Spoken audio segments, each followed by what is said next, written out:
Hi dears, welcome back to my channel. എല്ലാവരും സുഖമായിട്ടിരിക്കുന്നു എന്ന് വിശ്വസിക്കുന്നു. ഞങ്ങളിവിടെ സുഖമായിട്ടിരിക്കുന്നു കേട്ടോ. പിന്നെ അന്ന് ആ ഒരു വെഡിങ് ആനിവേഴ്സറിയുടെ വീഡിയോ ഇട്ടതിന് ശേഷം പിന്നെ വ്ളോഗ്സ് ഒന്നും ഞാൻ ഇട്ടിട്ടില്ല. കാരണം അന്നേ ഞാൻ പറഞ്ഞായിരുന്നല്ലോ, പനിയും ശ്വാസം മുട്ടും ഒക്കെ ആയിട്ടായിരുന്നു ഇരുന്നിരുന്നത്. അത് കുറയുന്നുണ്ടായിരുന്നില്ല. ഇപ്പോഴും അതെ, കംപ്ലീറ്റ് ആയിട്ട് ജലദോഷമൊന്നും വിട്ടുപോയിട്ടില്ല. ബാക്കി പനിയും അങ്ങനെയുള്ള കാര്യങ്ങൾ കുറവുണ്ട്. ബോഡി പെയിനും ഉണ്ട്. ഇങ്ങനെ ഈ ജലദോഷവും കാര്യങ്ങളൊക്കെ ഉണ്ട്. അപ്പം എൻ്റെ സൗണ്ടിലൊക്കെ കുറച്ചൊരു വ്യത്യാസം ഉണ്ടാവും, ക്ഷമിക്കുക. അപ്പോൾ ഇനി കുറേ നാളായല്ലോ ഇപ്പം ഞാൻ എൻ്റെ സ്റ്റോറി പറഞ്ഞു വന്നിട്ട്. അപ്പോൾ ഇന്ന് എൻ്റെ സ്റ്റോറിയുടെ ബാക്കി പറഞ്ഞു വരാമെന്ന് വിചാരിച്ചു കേട്ടോ. അപ്പോൾ ഞാൻ പറഞ്ഞായിരുന്നല്ലോ, ഞങ്ങൾ അവിടെ നെയ്യാറ്റിൻകരയിൽ താമസിക്കുന്ന സമയത്തായിരുന്നു ഏറ്റവും കൂടുതൽ ഹാപ്പി ആയിട്ട് താമസിച്ചിരുന്നു. പിന്നെ ഞങ്ങൾക്ക് ജീവിതത്തിൽ കുറച്ച് അഭിവൃദ്ധിയൊക്കെ വന്നു തുടങ്ങി.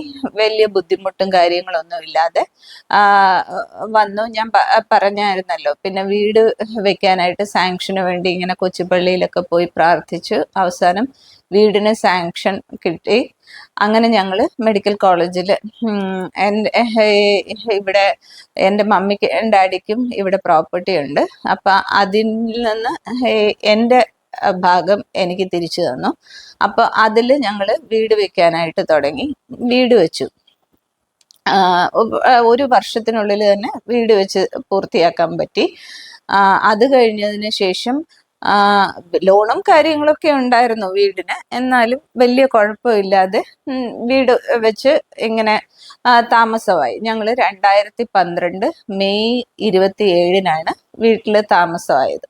അപ്പോൾ സത്യം പറഞ്ഞു കഴിഞ്ഞാൽ ഇവിടെ താമസിക്കണം എന്ന് വിചാരിച്ചിട്ട് വീട് ഇങ്ങനെ വെച്ചതല്ല. RCC പേഷ്യൻസിന് ഒരു സോഷ്യൽ സർവീസ് എന്നോണം ചെയ്യാൻ വേണ്ടിയിട്ടാണ് ഞങ്ങൾ പണിതത്. അപ്പോൾ താഴത്തെ ഫ്ലോർ അങ്ങനെയാണ് ഞങ്ങൾ പണിതതും. ഞങ്ങൾ എന്നിട്ട് മേളിലായി പോയതും അതുകൊണ്ടായില്ല. ഞങ്ങൾക്ക് വേണ്ടിയിട്ട് താമസിക്കാനായിരുന്നു ഞങ്ങൾ പണിതിരുന്നെന്നുണ്ടായിരുന്നെങ്കിൽ ഞങ്ങൾ താഴത്തെ നില എടുത്തേനെ, മേളിലത്തതേ ഇങ്ങനെ കൊടുക്കത്തുള്ളായിരുന്നു രോഗികൾക്ക്. പക്ഷെ ഇതിപ്പം ഞങ്ങൾ അങ്ങനെ ഉദ്ദേശിച്ച് പണിതതാണ്. അപ്പോഴേക്കും പിന്നെ സാഞ്ചേട്ടൻ പറഞ്ഞു, ഞങ്ങൾ ഈ വാടക വീട്ടിലല്ലേ താമസിക്കുന്നത്. അപ്പം ഞങ്ങളുടെ കല്യാണം കഴിഞ്ഞ് ഒരു 18 വർഷമായിട്ടുണ്ടായിരുന്നുള്ളൂ. ആ 18 വർഷത്തിനുള്ളിൽ 17 വീട്ടിൽ ഞങ്ങൾ വാടക വീടുകളിൽ ഇങ്ങനെ മാറി മാറി മാറി താമസിക്കേണ്ടി വന്നു. ഞാൻ പറഞ്ഞല്ലോ അതിൻ്റെ കാര്യങ്ങളൊക്കെ, എന്തുകൊണ്ടാണ് ഇങ്ങനെ മാറി താമസിക്കേണ്ടി വന്നതും ഒക്കെ. സാമ്പത്തിക ബുദ്ധിമുട്ടുകൾ ഇങ്ങനെയൊക്കെ വരുമ്പോഴത്തേല് വീടുകൾ അത് വാടക കുറഞ്ഞ വീട്ടിലേക്ക് മാറേണ്ടി വരും. അങ്ങനെയൊക്കെ അത്രയും വീടുകൾ, 17 വീട് ഞാൻ എണ്ണി വെച്ചിട്ടുണ്ട്. 17 വീടുകളിലാണ് ഞങ്ങൾ താമസിച്ചിരുന്നത്. എന്നിട്ടാണ് ഞങ്ങൾ എന്നിട്ട് ഇവിടെ ഇതാക്കണമെന്നുണ്ടായിരുന്നില്ല. പിന്നെ എന്തെങ്കിലും കുറച്ചാൾ കൂടെ താമസിച്ചിട്ട് ഇവിടെ വാടക വീട്ടിൽ താമസിച്ചിട്ട് പിന്നെ വേറെ വീട് വെക്കാമെന്നായിരുന്നു ആദ്യം പ്ലാൻ ചെയ്തത്. പിന്നെ പുള്ളി പറഞ്ഞു, ഇത്രയും വർഷമായിട്ട് നമ്മളിങ്ങനെ ഓരോ വീടുകളിൽ താമസിക്കുകയല്ലേ, അപ്പോൾ അതൊരു ബുദ്ധിമുട്ടായി. എന്നും ഇങ്ങനെ ഈ വീട് മാറുന്നവർക്കറിയാം ഷിഫ്റ്റിങ്ങിന്റെ ബുദ്ധിമുട്ട് എന്താണെന്നുള്ളത്. അന്ന് 2 കൊച്ചുകുട്ടികളും ഞങ്ങളും ഈ വീട്ടു സാധനങ്ങളും പെറുക്കി ഓരോ ഇടത്തോട്ട് മാറുന്നത് ഭയങ്കര ബുദ്ധിമുട്ടുള്ള കാര്യം. അങ്ങനെ സാഞ്ചേട്ടൻ പറഞ്ഞു, തൽക്കാലം നമുക്ക് മേളിൽ ഒരു 2-3 മുറി ഇങ്ങനെ കെട്ടിയിട്ട് നമുക്കിവിടെ താമസിക്കാം. 6 മാസം ഇവിടെ താമസിക്കാം. അത് കഴിഞ്ഞ് നമുക്ക് വേറെ എങ്ങോട്ടെങ്കിലും മാറാമെന്ന് പറഞ്ഞു. ഞാൻ സമ്മതിച്ചു.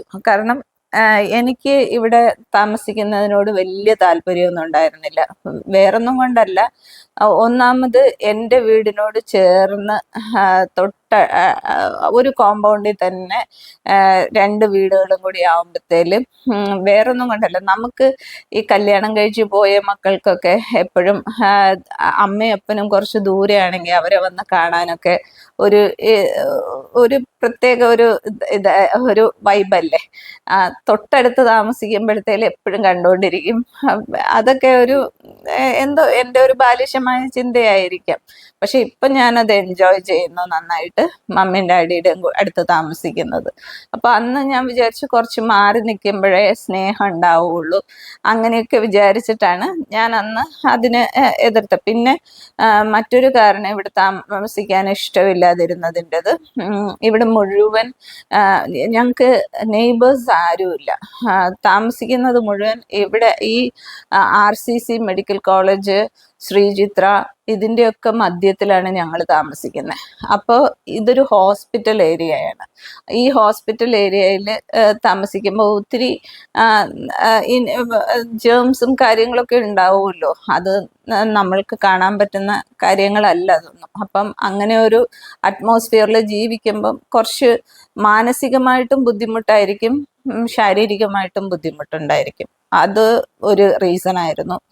പിന്നെ ഉള്ള ഒരു റീസൺ എന്ന് പറഞ്ഞാൽ, പിന്നെ ഇവിടെ താമസിക്കുന്ന ചുറ്റുവട്ടത്ത് താമസിക്കുന്നവർ മുഴുവൻ ഈ ക്യാൻസർ പേഷ്യൻസ് ആണ്. അപ്പം ഞങ്ങളുടെ വീട്ടിലും താമസിക്കുന്ന ക്യാൻസർ പേഷ്യൻസ്, ഈ ചുറ്റുവട്ടത്തെല്ലാം താമസിക്കുന്ന, എങ്ങോട്ട് തിരിഞ്ഞിരുന്നിരുന്നാലും ക്യാൻസർ പേഷ്യൻസ് മാത്രമേ ഉള്ളൂ. ക്യാൻസർ പേഷ്യൻസിനോട് എനിക്ക് ഒരു വിരോധവും ഇല്ല.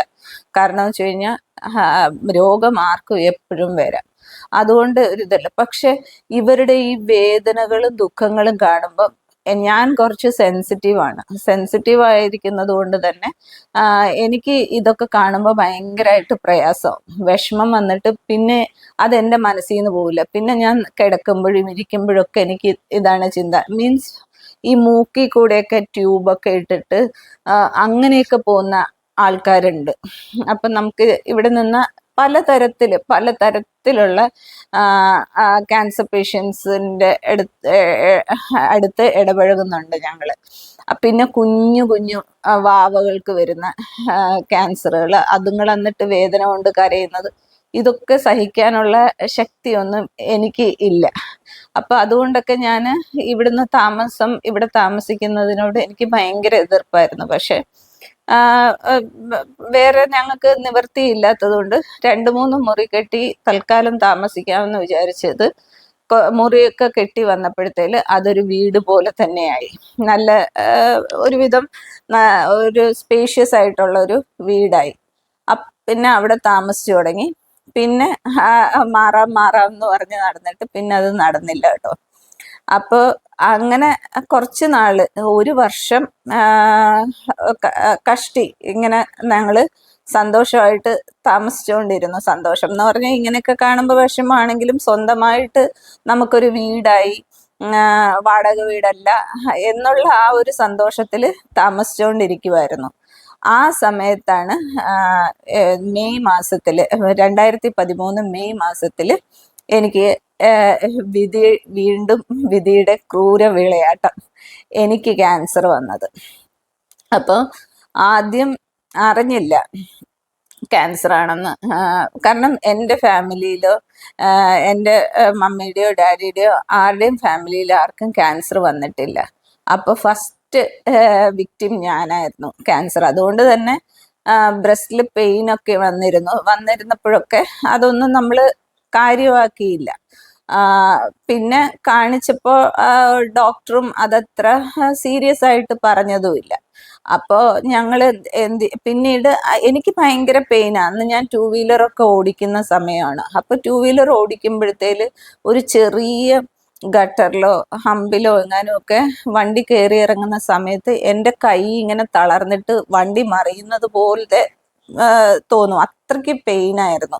അപ്പൊ ഞാൻ എല്ലാവരോടും പറയുന്നുണ്ട് എനിക്കിങ്ങനെ പെയിൻ ഉണ്ട് എന്നുള്ളത്. പക്ഷെ ആരും അതത്ര കാര്യമാക്കിയില്ല. അത് നോർമൽ പെയിൻ ആണ്, മെൻസ്ട്രേഷന് മുൻപായിട്ട് ഇങ്ങനെ എല്ലാവർക്കും പെയിൻ ഉണ്ടാവും, അങ്ങനെയുള്ള പെയിനാന്നും പറഞ്ഞിട്ട് അതിങ്ങനെ പോയി. 3 മാസം അത് നമ്മൾ കണ്ടുപിടിക്കാതെ പോയി. എന്നിട്ട് ഓഗസ്റ്റ് മാസം ആയപ്പോഴത്തേല് ഓഗസ്റ്റ് ഒരു 10-ാം തീയതിയോ ആ സമയത്തെങ്ങാണ്ടായപ്പോഴേക്കും, 10 അല്ല 12-ാം തീയതി എൻ്റെ ബ്രസ്റ്റിൽ ഇങ്ങനെ, ഞാൻ ഒരു ദിവസം ചുമ്മാ കിടന്ന് ഉറങ്ങിക്കിടക്കുന്ന സമയത്ത്, അപ്പൊ ഈ സമയത്തൊക്കെ എനിക്ക് ഭയങ്കര ക്ഷീണമാണ്. ഭയങ്കര ക്ഷീണം എന്ന് പറഞ്ഞു കഴിഞ്ഞാൽ എത്ര കിടന്നുറങ്ങിയാലും മതിയാവത്തില്ല. പിന്നെ ജോലി ചെയ്യാനൊക്കെ ഭയങ്കര മടി, ഭയങ്കര ക്ഷീണം. ഞാൻ എപ്പോഴും ഇങ്ങനെ പണി ചെയ്തുകൊണ്ടിരുന്ന ഒരാളാണ്. അപ്പം ക്ഷീണമൊക്കെ കാണുമ്പോൾ എന്നോട് എല്ലാവരും പറഞ്ഞു അത് മടി കൊണ്ടാന്ന് പറഞ്ഞു. അപ്പം ഞാനും വിചാരിച്ചു ശരിയായിരിക്കും, എൻ്റെ മടി കൊണ്ടായിരിക്കും എന്ന് വിചാരിച്ചിട്ട് ഞാൻ കൂടുതൽ കൂടുതൽ പണിയെടുക്കാൻ തുടങ്ങി. മടി മാറ്റണമല്ലോ അതിനുവേണ്ടി. എന്നിട്ട് ഒരു ദിവസം ഇങ്ങനെ കിടന്ന് ഉറങ്ങിയപ്പോഴത്തേല് ഞാനിങ്ങനെ ഒരു വശത്തു നിന്ന് മറുവശത്തോട്ട് ചരിഞ്ഞപ്പോഴത്തേല് ഞാനിങ്ങനെ എനിക്ക് നെഞ്ചിൽ എന്തോ ഒരു പിടുത്തം പോലെ തോന്നിയിട്ട് ഞാൻ ഇങ്ങനെ നെഞ്ചിൽ കൈ കൊണ്ട് പിടിച്ചിട്ടാണ് ഇങ്ങനെ അങ്ങോട്ട് തിരിഞ്ഞത്. അപ്പോഴവിടെ ഒരു ലംബ് ഫീൽ ചെയ്തു. അപ്പം ഒരു ഞാനിങ്ങനെ എന്നിട്ട് പിടിച്ചു നോക്കിയപ്പം ഒരു നെല്ലിക്ക വലിപ്പത്തിലുള്ള ഒരു ലംബ്. അപ്പോൾ ഇതെന്താ എനിക്ക് മനസ്സിലാവാത്തത് കൊണ്ട് ഞാനന്ന് വൈകിട്ട് വരെ മിണ്ടാതിരുന്നു. വൈകിട്ട് ഹസ്ബൻഡിനോട് ചോദിച്ചപ്പോഴത്തേല് ഇനി എനിക്കെല്ലാം എൻ്റെ തോന്നലാണെന്നാണ് വിചാരം. എനിക്ക് എന്ത് അസുഖം വന്നിരുന്നിരുന്നാലും എല്ലാവരും എനിക്ക് വരുന്നതെല്ലാം തോന്നലാണെന്ന് പറയുന്നത് കൊണ്ട് ഞാനും വിചാരിച്ചു ഇതൊക്കെ എൻ്റെ തോന്നലാണ്. അപ്പൊ ഈ ലംബ് ഫീൽ ചെയ്തതും ഞാൻ വിചാരിച്ചു എൻ്റെ തോന്നലാണെന്ന്. അപ്പൊ ഞാൻ ഹസ്ബൻഡ് വന്നപ്പോഴത്തേലും ഹസ്ബൻഡിനോട് പറഞ്ഞു ഇതൊന്ന് തൊട്ട് നോക്കൂ, ഇതില് എനിക്ക് ഇതിങ്ങനെ ഫീൽ ചെയ്യുന്നു പറഞ്ഞു. അപ്പൊ പുള്ളി നോക്കിയിട്ടും പറഞ്ഞു ഇതില് ഒരു ഇത് ഫീൽ ചെയ്യുന്നുണ്ടല്ലോടോ, ഇതെന്താന്ന് ചോദിച്ചു. ഞാൻ പറഞ്ഞു എനിക്കറിയില്ല, ഞാൻ ഇന്നാ ഇത് കാണുന്നത്, അതുകൊണ്ട് എനിക്കറിയത്തില്ല, ഒന്ന് ജസ്റ്റ് എനിക്കൊന്ന് ഡോക്ടറെ കാണണമെന്ന് പറഞ്ഞു. അപ്പോൾ ഡോക്ടറെ കാണാൻ പോകാനും എനിക്ക് ഭയങ്കര പേടിയാണ് കേട്ടോ. കാരണം എപ്പോഴും പണ്ടേ അസുഖങ്ങൾ വരുമായിരുന്നു, വരുമ്പോഴെല്ലാം ഹോസ്പിറ്റലിൽ കൊണ്ടുവന്ന് ടെസ്റ്റുകൾ നടത്തും. ടെസ്റ്റുകൾ നടത്തുമ്പോഴെല്ലാം ടെസ്റ്റ് നോർമൽ ആയിരിക്കും, ഒരു കുഴപ്പം ഉണ്ടാവില്ല. അപ്പോൾ തിരിച്ച് വീട്ടിൽ വരുമ്പോഴത്തേല് വഴക്ക് കിട്ടും. എല്ലാം തോന്നലെന്നും പറഞ്ഞിട്ട് ഓരോന്നോ തോന്നലാണ്, വെറുതെ കൊണ്ടുവന്ന് കാശ് കളഞ്ഞിട്ട് വന്നു ആണ് ഏറ്റവും കൂടുതൽ കേട്ടോണ്ടിരുന്നത്.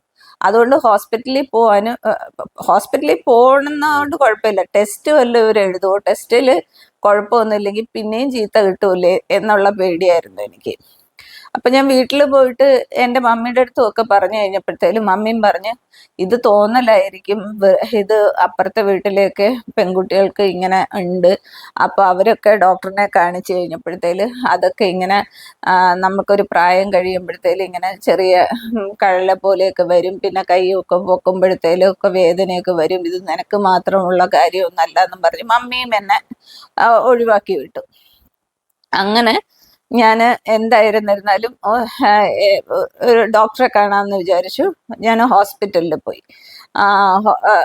ആദ്യം ഈ ഡോക്ടറിൻ്റെ അടുത്ത് തന്നെ പോയി. അപ്പോൾ ഡോക്ടർ പറഞ്ഞു നിങ്ങൾക്ക് സർജനെയോ വല്ലതും കാണണം എന്നുണ്ടെങ്കിൽ എന്നുവെച്ചാൽ ഡോക്ടർ ആദ്യം മാമോഗ്രാം വേണ്ട എന്നൊക്കെ പറഞ്ഞു. അപ്പം ഞാൻ പറഞ്ഞു ഡോക്ടർ പിന്നെ എന്തുകൊണ്ടാണ് ഈ ലംബെന്ന് ചോദിച്ചപ്പോഴത്തേലും ഡോക്ടർ പറഞ്ഞു അങ്ങനെ നിങ്ങൾക്ക് ഡൗട്ട് എന്തെങ്കിലും ഉണ്ടെങ്കിൽ നിങ്ങളൊരു സർജനെ കാണിച്ചോളാൻ പറഞ്ഞു.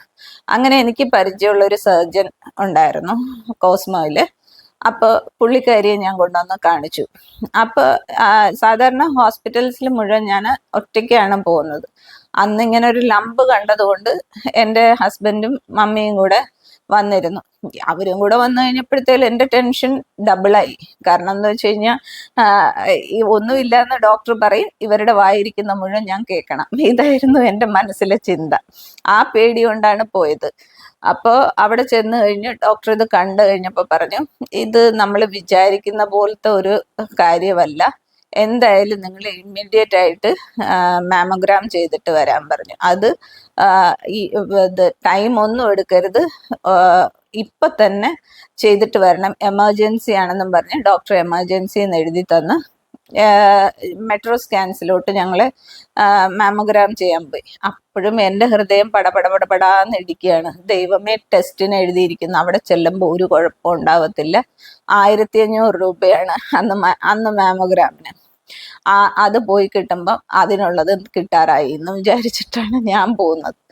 അവിടെ ചെന്ന് കഴിഞ്ഞ് മാമോഗ്രാം ഒക്കെ ചെയ്ത് തിരിച്ച് അപ്പം തന്നെ ഡോക്ടർ പോകുന്നതിന് മുന്നേ തന്നെ തിരിച്ചു കൊണ്ടുവന്ന് റിപ്പോർട്ട് കാണിച്ചപ്പോൾ ഡോക്ടർ പറഞ്ഞു അപ്പൊ ഹസ്ബൻഡും മമ്മിയും പുറത്താണ് ഇരുന്നത്, ഞാനാണ് ഒറ്റയ്ക്കകത്ത് കയറിയത്.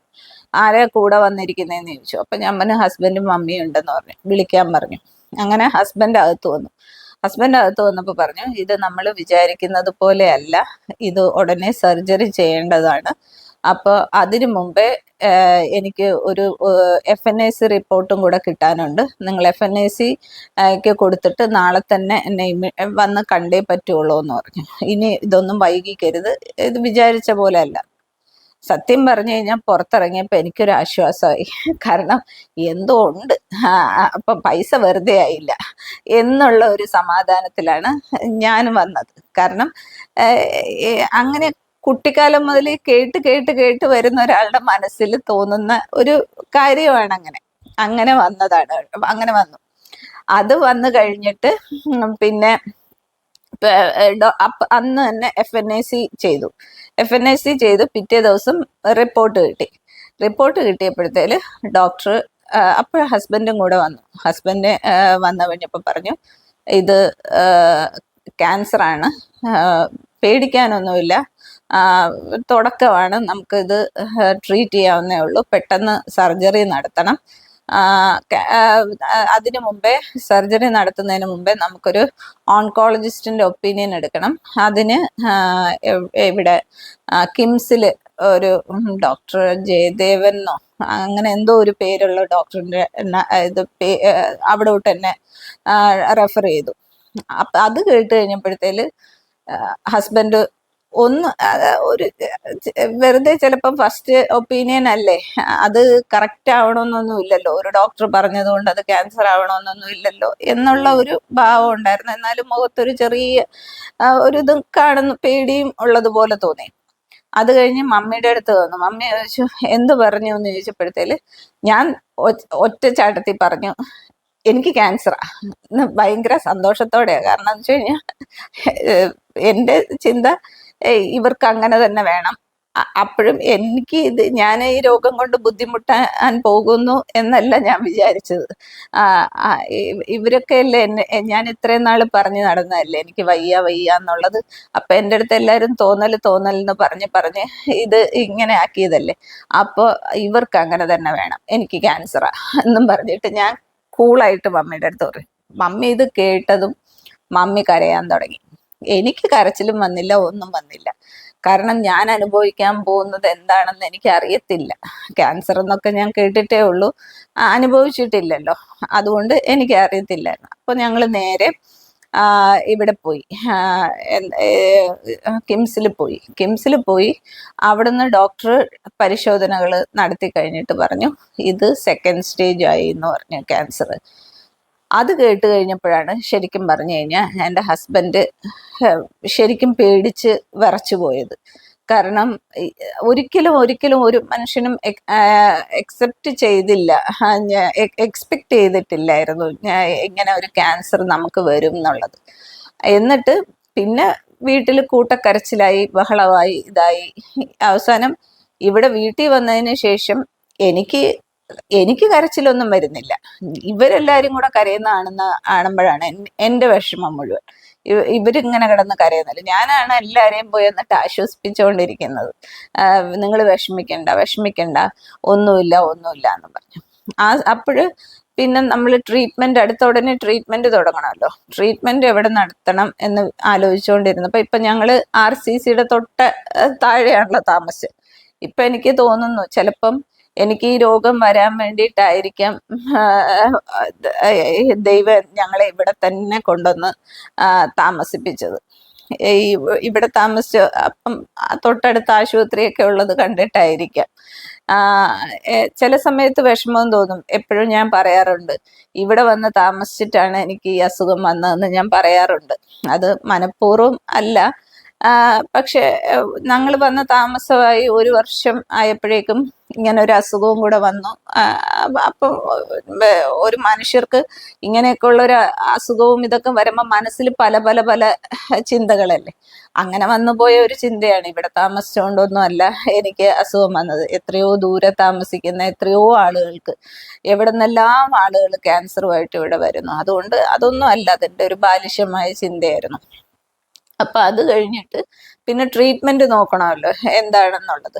അപ്പോൾ ട്രീറ്റ്മെന്റിന് വേണ്ടിയിട്ട് പിന്നെ എൻ്റെ എന്നിട്ടും വീട്ടില് ചിലർക്കൊക്കെ സംശയമായിരുന്നു, ഇത് ക്യാൻസർ തന്നെയാണോ, ഇത് ഡോക്ടേഴ്സ് വെറുതെ പറഞ്ഞാണോ. അപ്പോൾ എന്നെ ഫസ്റ്റ് നോക്കിയ സർജനെ വീട്ടില് അങ്കിളിനെ അറിയായിരുന്നു.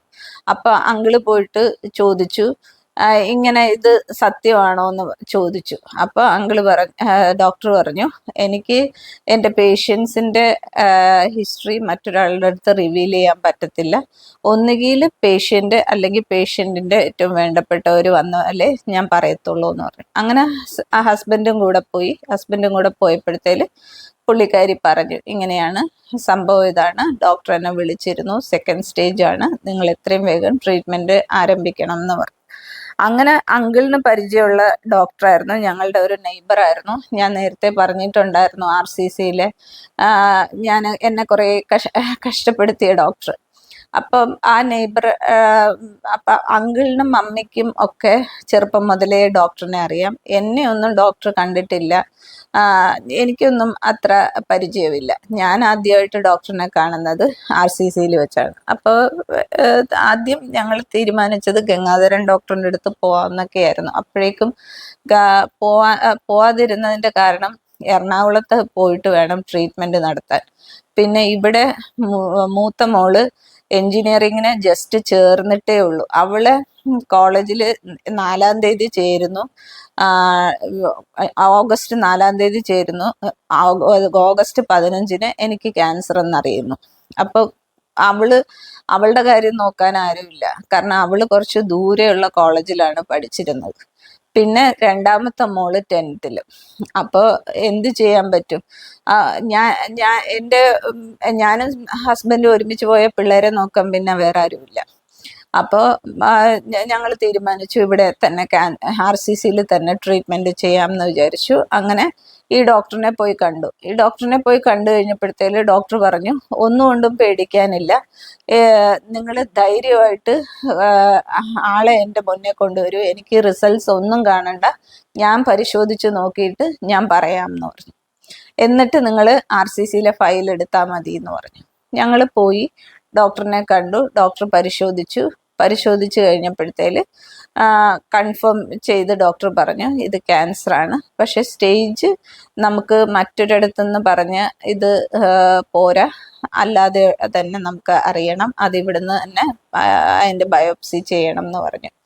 എന്നിട്ട് പിറ്റേ ദിവസം ആയിട്ട് ട്രൂ കട്ട് ബയോപ്സി ചെയ്തു. 10 ദിവസം കഴിഞ്ഞപ്പോഴാണ് റിസൾട്ട് വന്നത്. അതിൽ എനിക്ക് സ്റ്റേജ് 3 ആയിരുന്നു ക്യാൻസർ. അപ്പോൾ ഈ ക്യാൻസർ എന്ന് പറയുന്നത് ഫാസ്റ്റായിട്ട് ഗ്രോ ചെയ്യുന്ന ഒരു സാധനമാണ്. അതുകൊണ്ടായിരിക്കും അതിങ്ങനെ പെട്ടെന്ന് സ്റ്റേജ് 3 വന്നത്. അപ്പോൾ ഡോക്ടർ പറഞ്ഞു, ഇത് സംഭവം കുറച്ച് സീരിയസ് ആണ്, നമ്മൾ വിചാരിക്കുന്നിടത്ത് ഇത് നിൽക്കത്തില്ല, അതുകൊണ്ട് ഓപ്പറേഷൻ ആദ്യം വേണ്ട, ആദ്യം നമുക്ക്. അപ്പോഴേക്കും എൻ്റെ ഈ ക്യാൻസർ ലിംഫ് നോഡ്സിലോട്ടൊക്കെ സ്പ്രെഡ് ആയിട്ടുണ്ടായിരുന്നു. അപ്പോൾ ഡോക്ടർ പറഞ്ഞു, ഇത്രയും സ്പ്രെഡായ സ്ഥിതിക്ക് നമുക്ക് ഉടനെ സർജറി ചെയ്യാൻ പറ്റില്ല, സർജറി ചെയ്ത് കഴിഞ്ഞാൽ ബാക്കി ഇതിൻ്റെ അകത്തുള്ള ഈ ഒരു സെൽസ് പെട്ടെന്ന് ബാക്കിയുള്ള സ്ഥലത്തോട്ടും വ്യാപിക്കും, അതുകൊണ്ട് കീമോ ചെയ്ത് ഇതിനെ കില്ല് ചെയ്തിട്ട് നമുക്ക് ട്രീറ്റ്മെൻറ്റ് സ്റ്റാർട്ട് ചെയ്യാമെന്ന് പറഞ്ഞു. അങ്ങനെ എന്നെ മെഡിക്കൽ വിഭാഗത്തിലോട്ട് വിട്ടു. അവിടെയുള്ള ഡോക്ടറാണ് പിന്നെ എൻ്റെ ട്രീറ്റ്മെൻറ്റ്സ് മീൻസ് കീമോ കാര്യങ്ങൾ, റേഡിയേഷൻ കാര്യങ്ങളൊക്കെ നോക്കുന്നത് ആ ഡോക്ടറായിരുന്നു കേട്ടോ. അപ്പം ആ ഡോക്ടർ ഒരു വളരെ നല്ല ഡോക്ടറാണ്. എനിക്ക് ഇപ്പോഴും സ്നേഹത്തോടെയും എന്താ പറയുന്നത്, ഒരുപാട് ബഹുമാനത്തോടു കൂടെയും ഞാൻ ഓർക്കുന്ന ഒരു ഡോക്ടറാണ്. ഒരു പരിചയവുമില്ല, പക്ഷെ ഭയങ്കര സ്നേഹത്തിലാണ് പെരുമാറിയിരുന്നത്. ഡോക്ടർ അവിടുന്ന് എൻ്റെ അസുഖം മാറി 1 വർഷത്തിനുള്ളിൽ ഡോക്ടർ റിട്ടയറായി. പക്ഷെ ആ നിമിഷം വരെയും ഡോക്ടർ എന്ത് വേണമെങ്കിലും ഡൗട്ട്സ് നമുക്ക് ചോദിക്കാം, എല്ലാം ചെയ്യാമായിരുന്നു. അത്രയും നല്ല ഒരു ഡോക്ടറായിരുന്നു.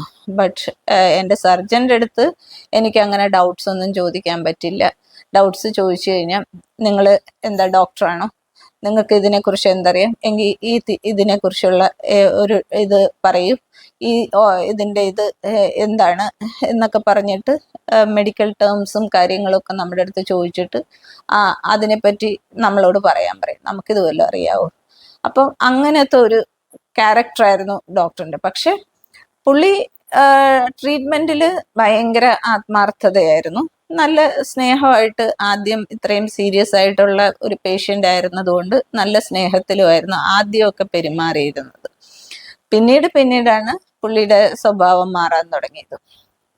അപ്പോൾ ഞങ്ങളിങ്ങനെ ട്രൂ കട്ട് ബയോപ്സിയും കഴിഞ്ഞ് പിന്നെ മെഡിക്കലിലോട്ട് വന്നു കഴിഞ്ഞപ്പോഴേക്കും ഡോക്ടർ പറഞ്ഞു 6 കീമോ ചെയ്യണം എന്ന് പറഞ്ഞു. അപ്പോൾ അപ്പോഴും എനിക്ക് അറിഞ്ഞുകൂടാ ഇതിൻ്റെ സീരിയസ്നെസ്സും ബുദ്ധിമുട്ടും കാര്യങ്ങളും ഒന്നും. അപ്പം അത് കഴിഞ്ഞതിന് ശേഷം ഞങ്ങൾ കീമോ സ്റ്റാർട്ട് ചെയ്തു. ഫസ്റ്റ് കീമോ സ്റ്റാർട്ട് ചെയ്തപ്പോഴേക്കും തന്നെ സിസ്റ്റർ വന്നിട്ട് പറഞ്ഞു, ഈ വെയിൻസിലൂടെയാണ് ഈ കീമോ തരുന്നത്. അത് ഭയങ്കര ഒരു എന്ന് വെച്ച് കഴിഞ്ഞാൽ അത് ഭയങ്കര ഓവർ ഹൈ ഡോസ് കീമോയാണ് തരുന്നത്. അപ്പോൾ ആ വെയിനിൽ പോകുന്ന ആ വെയിൻ തന്നെ പിറ്റേ ദിവസം ഒക്കെ ആവുമ്പോഴത്തേല് കറുത്ത കളറാവും. അവിടെയൊക്കെ അതിൻ്റെ ആ തൊലിയുടെ അപ്പുറത്തോട്ടോ ഇപ്പുറത്തോട്ടോ ഈ മരുന്നൊരു തുള്ളി വീണ് കഴിഞ്ഞാൽ അവിടെ പൊള്ളിപ്പോവും. അത്രയും ഇതായിട്ടുള്ള ഹൈ ഡോസ് ആയിട്ടുള്ള കീമോയാണ് തന്നുകൊണ്ടിരുന്നത്. അപ്പോൾ ആദ്യത്തെ ദിവസത്തെ എന്നിട്ട് ഫസ്റ്റ് 3 കീമോയില് ഒരു റെഡ് കളറിലെ മെഡിസിൻ ഉണ്ട് കേട്ടോ. എൻ്റെ ദൈവമേ, അതിനുശേഷം ഇപ്പോഴും എനിക്ക് ആ റെഡ് കളർ കണ്ടു കഴിഞ്ഞാൽ ഞാൻ ഛർദ്ദിക്കും. അപ്പം ആ ഒരു മെഡിസിൻ തന്നു കഴിഞ്ഞപ്പോഴത്തേല് കീമോ കഴിഞ്ഞപ്പോഴത്തേല് എനിക്ക് പ്രത്യേകിച്ചൊന്നുമില്ല. ഹോസ്പിറ്റലിൽ നിന്ന് ഇറങ്ങിയതും എനിക്ക് ഛർദ്ദിക്കാൻ വന്നിട്ട് വയ്യ. എൻ്റെ ദൈവമേ, എങ്ങനെയോ തൊട്ടടുത്ത് തന്നെയല്ലോ വീട്, ഓട്ടോയിൽ എന്നെ വേഗം വീട്ടിൽ കൊണ്ടുവന്ന് ഛർദ്ദിക്കാന്ന് പറഞ്ഞു കഴിഞ്ഞാൽ എനിക്ക് അറിഞ്ഞൂടെ ഇങ്ങനെ ഛർദ്ദിക്കുന്ന കാര്യം. അപ്പോഴാണ് എനിക്ക് മനസ്സിലായി തുടങ്ങിയത്, ഈ ക്യാൻസർ എന്ന് പറയുന്ന രോഗം ഞാൻ വിചാരിച്ചതുപോലെയല്ല, ഞാൻ കളിയാക്കിയതുപോലെയല്ല, ഇത് എൻ്റെ കഷ്ടപ്പെടുത്താൻ തുടങ്ങി എന്നുള്ളത്. ശരിക്കും അത്രയും ആദ്യത്തെ 3 കീമോയും അതെ ഇതുപോലെ ഛർദിലായിരുന്നു. എന്നിട്ട് ഈ ഫസ്റ്റ് കീമോ കഴിയുമ്പോഴത്തേലും എല്ലാവരും പറഞ്ഞു മുടിയൊക്കെ പോവും എന്നുള്ളത്.